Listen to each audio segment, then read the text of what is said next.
What's going on, guys? So today I'm just going to go over my EDC for the amusement park. This is for a little family trip. We like to go to Knoebels once a year. We haven't been there actually in a few years because of the vid, and this year was kind of a makeup thing, so we ended up going for 3 days and 2 nights. The first night, basically, we just got there kind of in the middle of the day, hung out at the hotel, went out to dinner. The next day, got up early, did the park all day from opening until closing. And then the third day, me and Christina went alone, and the family went home. And we did that for about 3/4 of the day. So yeah, this was my EDC. I'm going to give you just a breakdown of what I carried there. Now, the first thing you're noticing is I did have my gun. This is a Glock 43. All right, this has the Streamlight TLR6 on it, which is a fantastic light. This was my carry gun the entire time I was on the trip. And this particular park does not have an anti-gun policy. I pocket carried it. Obviously, I'm not going to open carry. They kind of gone in the past and have made announcements, for what I understand anyway, like, hey, you want to carry a gun, just, so as long as no one complains or no one sees it, it's not really a problem. And it wasn't a problem. I carried a gun the entire time with thousands of kids around having fun, and guess what? Nothing bad happened. You know why? Because I'm a responsible gun owner. But I will have a gun anywhere I can legally do so. So in this case, huge thumb up, actually 2 thumbs up to Knoebels for not being anti-gun. All right, so you don't see it, it's not a problem, but guess what? You could feel protected, and God forbid some horrible person wants to do some evil thing, you have a fighting chance to maybe stop that, or at least protect yourself. So yeah, did have the gun every second of my trip. Also had the spare magazine. If you guys haven't seen these before, these are 12-round magazines. I load them with 10 just so there's less pressure on the spring, so that it's just easier to load. I've never had an issue with 12. I've actually shot this quite a bit, these aftermarket mags. But yeah, I just load them with 10 for that reason. But I know someone asked that before. And by the way, this is Underwood, the Extreme Penetrator rounds. I do carry regular Hornady polymer tipped hollow points inside my regular magazine. I would doubt that I need my gun in the first place, but if I did need my gun and I went through the 6 rounds, after that, all bets are off. I want those rounds to penetrate through anything, so whatever scenario can possibly happen, I have a good chance of hitting my target. All right, so I kind of centered everything here. Moving on. So as far as knives go, I did carry a brand new cheap knife here. I'm not going to talk about this yet because I do want to do a separate video on it. But it's cheap brand, it's been around for a long time. This just has a interesting new locking mechanism on it, so I wanted to carry that. I did not use it the whole trip. I carried it the whole trip, but I never actually got to cut anything. I did cut a couple things with my neck knife. You guys know I've been carrying neck knives for many years, and sometimes, not often, but sometimes I'll specifically carry a knife like this for testing and kind of forget it's in my pocket because the neck knife is just such a go-to. So even though I'm not reviewing this Spyderco, it's a fantastic knife, and I'll tell you in a second why I picked this one. But yeah, I just totally forgot to use it. So I think I cut like maybe 2 or 3 things the whole trip with this. It was mostly at the hotel. But anyway, so I picked this Spyderco just because this has H1 steel and it can't rust. I actually should have posted pictures, or will post pictures of this inside the pool. Swimming at the hotel pool. I left my neck knife on the whole time. Just one of the advantages of not having to worry about your blade rusting. Not that I needed my knife in the pool, but why not? You know what I'm saying? Why not have a knife everywhere, So anyway, so that was my knife choice. Get that out of the way there. Next up, the cell phone. Cell phone's always the same, all right, until I get a new cell phone, but it's usually lackluster talking about the phone stuff. Just an iPhone.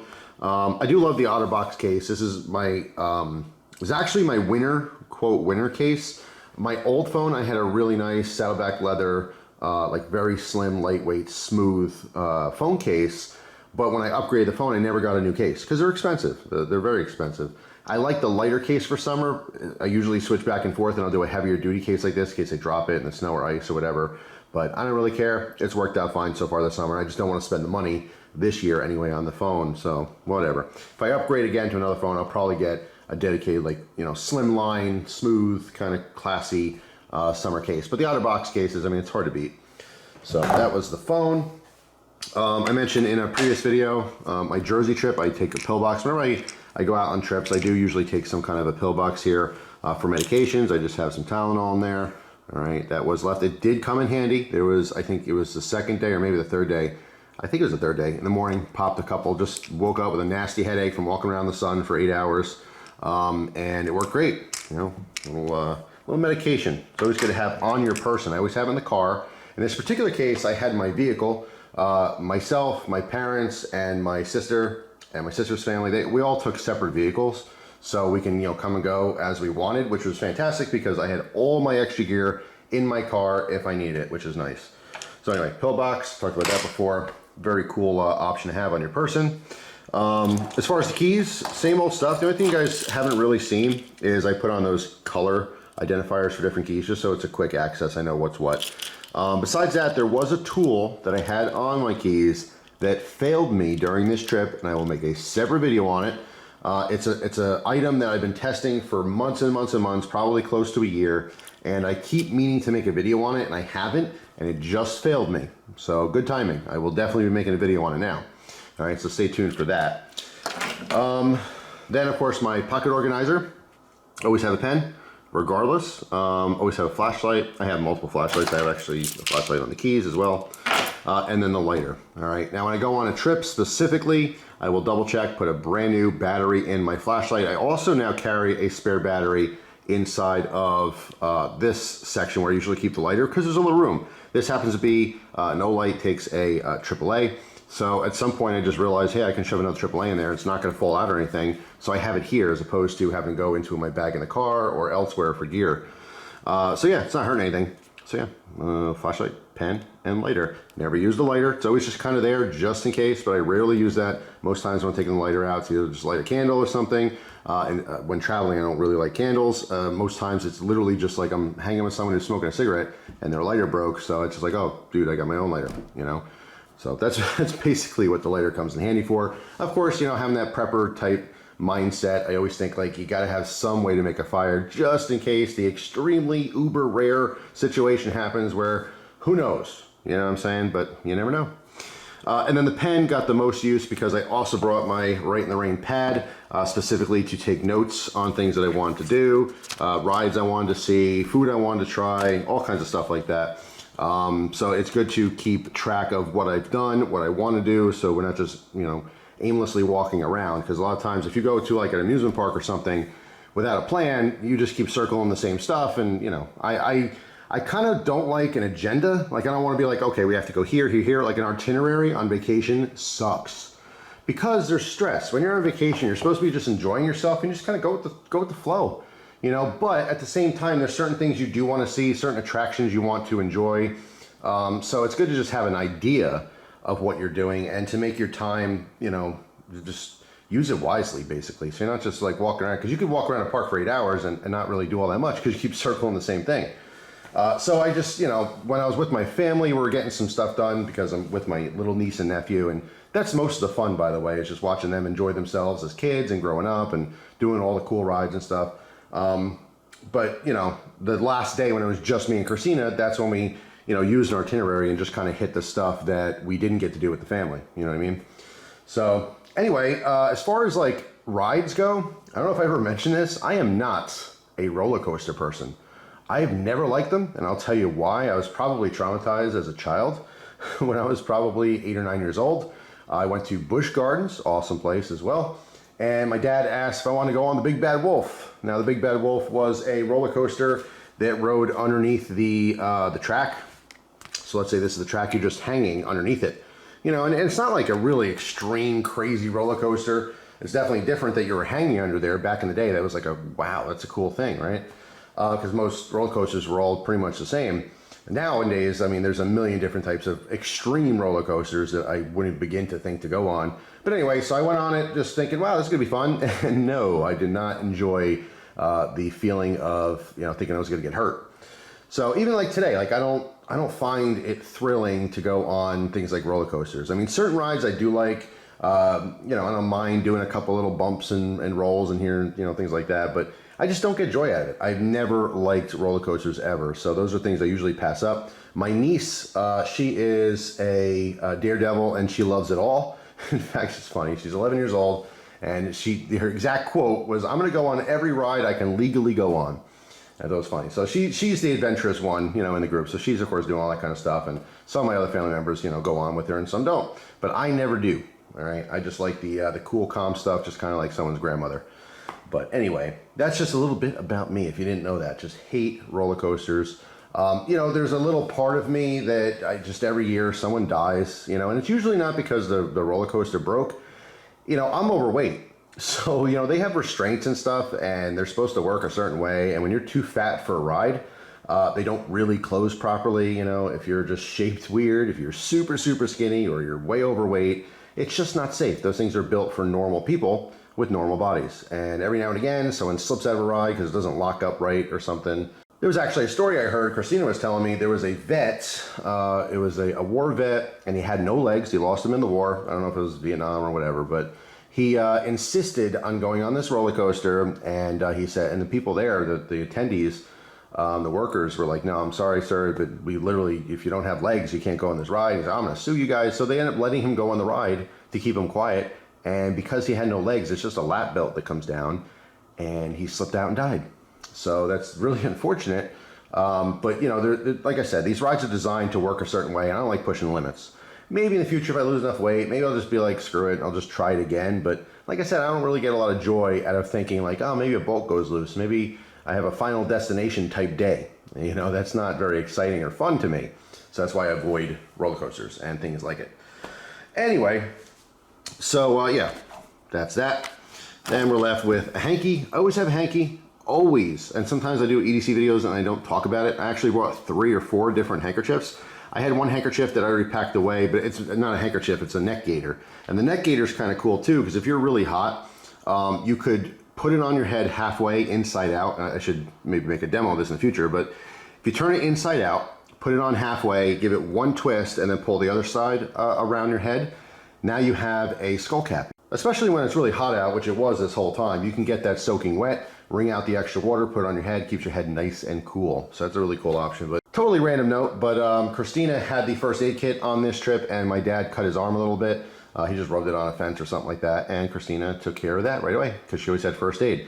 Something that's very important. Some things people don't really think about. You know, when you're at an amusement park, you might not think, hey, I should have a first aid pack. Of course, there's always going to be a first aid station. There's going to be emergency equipment at different locations around the park in case there was a big emergency. You know, things that stop major bleeding and stuff like that. But it's just nice. Like that was just a little dinky thing, no big deal. Just got a little cut, need a band-aid, boom, done. It's just good to be prepared. You just never know. All right, we're left with wallet and money. Carried the KingsLoot wallet again, and I loved it. This is the hybrid, went with the brown again. I just really like this a lot, specifically for travel. For every day, I still like my saddleback leather because I like carrying a bunch of crap. But this worked out beautifully, just a couple cards, a little bit of cash. The bifold works really nice. It's actually easier to get cash in and out than my my normal wallet. Because you can kind of flip through the bills, you know, and just grab the bills you want, just slide them out. Just really easy and simple. Plus, I use the top part for my key card for my hotel room, so it's just really easy. I pop the wallet out, take the card out. This particular hotel didn't have the one where you scan, the only one I was using through the wallet, but it's just easy to pop it out, you know, open the door real quick and stick it back in the wallet. So it worked out really, really well. One thing I noticed on this trip, however, is the ID side of things. The plastic window itself stuck to the card. So when I was talking about in the other video, if you saw it, how the outside thing, you can't just slide easy. You have to actually use your nail to pull it out. Well, the inside, with all the heat, because we're there, it must have been like 40 to 60% humidity, and it was in the 80s the first day, and I think it just broke 90, 91, something like that the second day. So it was incredibly hot and sticky, and you know, just, I mean, it was nice because there's mist, you know, they have fans some places with like a mist coming out, and there's some water rides you can walk by and get a little bit wet. But you know, just constantly chugging water the whole time. There's fountains everywhere too, because it was just super, super hot. But anyway, the reason I'm mentioning any of that is because the card stuck to the plastic window. So like when I want to take my card out, I went to go take it out, my regular ID, and I couldn't slide it out for anything. I had to just get my fingers in there and literally go like this and peel the plastic away from the card. So just something I want to mention. It's not a deal breaker on the wallet, but you know, I did talk about that in the past, where this was really nice to slide out. Yeah, when you first put it in there, or if it's cold weather. But when it's hot and sticky, so is your wallet. All right, so let's take a minute to talk about this money here. So I brought 10 $2 bills, okay? So I had $20 in $2 bills, and I brought $60 in a little satchel of presidential dollar coins, okay? So these have just a bunch of different presidents on it. All right, this one happens to be James Polk. And this was really fun to use. I like using stuff like this for tips. You know, if I go to a restaurant or something, I like to leave a tip with fun money, I call it, right? It's a little educational. Some people get excited to get stuff like this, you know. Like $2 bills, you guys saw, you can get $2 bills at pretty much any bank, all right? And if you really want a bunch of them, you can order them. You can order $100,000 worth of them if you really want. There's a bunch just sitting there in the reserve that no one uses. They keep making them for some reason, but anyway, but most people don't see them. So when they find them, they're excited. They think they're worth a lot of money or something, or they just think they're cool, whatever it is. I happen to love the artwork on the back. But you know, here it is if you haven't seen it before. I've talked about this in my $2 bill video. But anyway, it's a fun novelty. But it is real money, of course. This is American money, as is these dollar coins. But it was really fun using these. I mean, the reason I brought them is mostly for my niece and nephew, because I gave them to them to buy stuff, and I thought it'd be a fun little learning experience about these different forms of money that we don't commonly use in America. But I would say that it was split like 50-50. Half the people I paid these, you know, this type of money with totally just accepted it. Oh yeah, that's money. They know is real. And the other half had no idea what to do when I handed it to them. They're super puzzled, super confused. Now, here's something I noticed at Knoebels.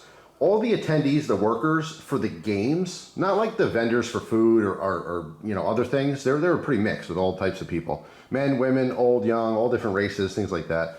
But like the actual vendors for games, you know, there was like, you know, throw the ball, try to knock the pins down, throw the rings, get it on the bottle, that kind of stuff. They were either like 16-year-old kids to 19-year-old kids, or 60 euros plus seniors. It was either really old people or really young kids. And all the old people, 100% of them, they knew this was money. Good for them. You know, they say our elders are smart, right? They're wise. And they were. They just accepted it as money, as if I hand them a $5 bill or a $20 bill. They know that was money. However, there was only one kid under 20 years old that knew this was money. Every other person I handed to, they just like looked at me with a very confused face, like, what's this? And I mean, it's one of those things where like I'm almost expecting it when I pay with that, and when they don't say anything, I'm like, okay, cool, that's easy. I don't have to explain it. But when I do have to explain it, I think it's a fun educational moment, it's a teaching moment. But some of these kids seemed annoyed. Like there was only one kid who actually said like, sorry, we don't take this, we don't accept this. And I was about to take my camera out to make a video to actually film it and explain it and stuff to see what was going to happen. But I said, look, you got to just ask, you know, your superior or whoever you answer to, you know, this is regular money. You can Google it if you want. You know, it says $1 on there. I'm not lying to you. And so he asked someone else who was there on his radio, and they're like, yeah, that's fine. It's money. So that was the only person that gave me like a problem, and it wasn't really even a problem. It was glazed over. But there was one kid, it was super funny. It was one of these games where you throw like the wiffle ball, and there's all the cups, and then a couple of the cups are colored, you know, and it bounces around, it has to land in the colored cup, and you know, you win a tiny little 50-cent Chinese stuffed animal. And you probably spend $15 trying to win it. But that's just how it goes, right? That's what you pay for the entertainment.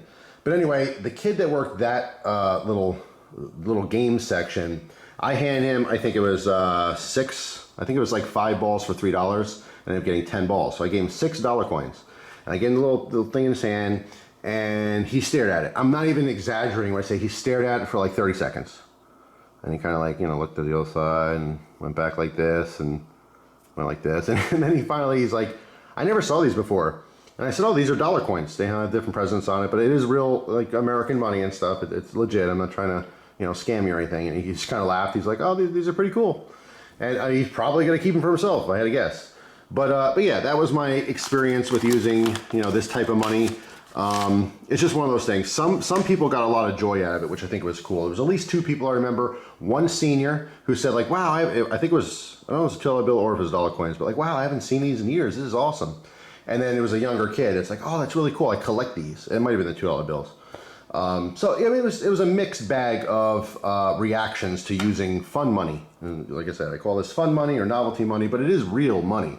But some people, I literally could have handed someone a Monopoly $20 bill and they would have given me the exact same reaction. Like, dude, can you just give me some real money so we can move on with our days?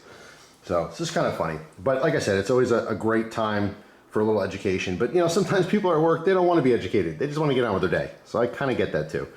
But anyway, so that is it. That was my amusement park EDC fun money, my phone, my keys. Can't wait to tell you about the tool that failed me, unfortunately. Spare magazine, of course, my firearm, my cool minimalist wallet, my handkerchief, my notepad. It never actually rained.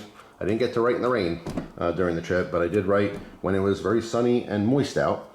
My new cheap knife, which you guys will see in the future, the pillbox, my EDC organizer, and I have to say, I have to make a video on all my organizers. I have like 5 or 6 of these loaded up with different stuff. I keep gravitating towards this one. It's just, I don't know why, it's just the setup. They all have a pen, which is fine. Half of them have a spare knife, half have a flashlight. I like the extra flashlight, but I just love this Douglas lighter so much. This is a Douglas S. It's just such a cool lighter. I have a whole video on this, so I'm not gonna go into great detail here about it, but it is just super, super cool. Oh, we're gonna have to undo this. This is totally sealed, so the fluid lasts a really long time too, which is nice. All right. Whoop. Come on. There we go. So I knew I filled it. I just got to get a spark out of it there. So I have to probably put a new flint in this one. But it is just super, super cool. And the knife, which I almost forgot there. I was ending the video and I already put the knife on my neck. I'm like, wait a minute, I didn't show that. But yeah, so that's the amusement park EDC. I know some people are looking at it like, dude, why do you carry so much stuff? It really doesn't seem like so much stuff to me. Some people look at this and they're like, that is way too heavy to walk around an amusement park for 8 hours all day long in the blazing sun and humidity. Yes, it was uncomfortable, but not because of my gear. It was uncomfortable because it was hot and sweaty. But I'm used to this gear. I'm used to this loadout. It's not a big deal to me. And on top of this, I also had a bag I got from one of the crate clubs, which worked out beautifully. I have a separate video I will show you guys, which I filmed in the hotel, talking about some other gear. But it was really great. And I had like an old Yeti that was filled with water. I forget if it's 24 ounce or what it was, but you know, that's heavy too. So I have all this weight on my back and my backpack as well as all this, you know, on my person. But it's no big deal. I'm just used to it. The backpack, I'm not used to carrying a backpack all day, especially having my own source of water so I can drink whatever I want instead of having to walk to a different fountain. But that was my choice, and it really wasn't that big of a deal. I went the first day, like I said, 8 hours. I think it was from 11 to 8. And then the second day, we stayed until about 5, you know, so about 6 hours or so, you know. So, I mean, it is what it is. I don't do it all the time. I actually took a bunch of pictures of some other guys, because I'm a people watcher, and I'll probably post this on Instagram, but I was taking pictures of other dudes with tactical stuff. One guy had an OTF I spotted, so I took a picture of that, and people's different tactical bags and all that kind of stuff, some camelbacks, just some other dudes I feel like, you know, are in our community, you know what I'm saying, gear guys.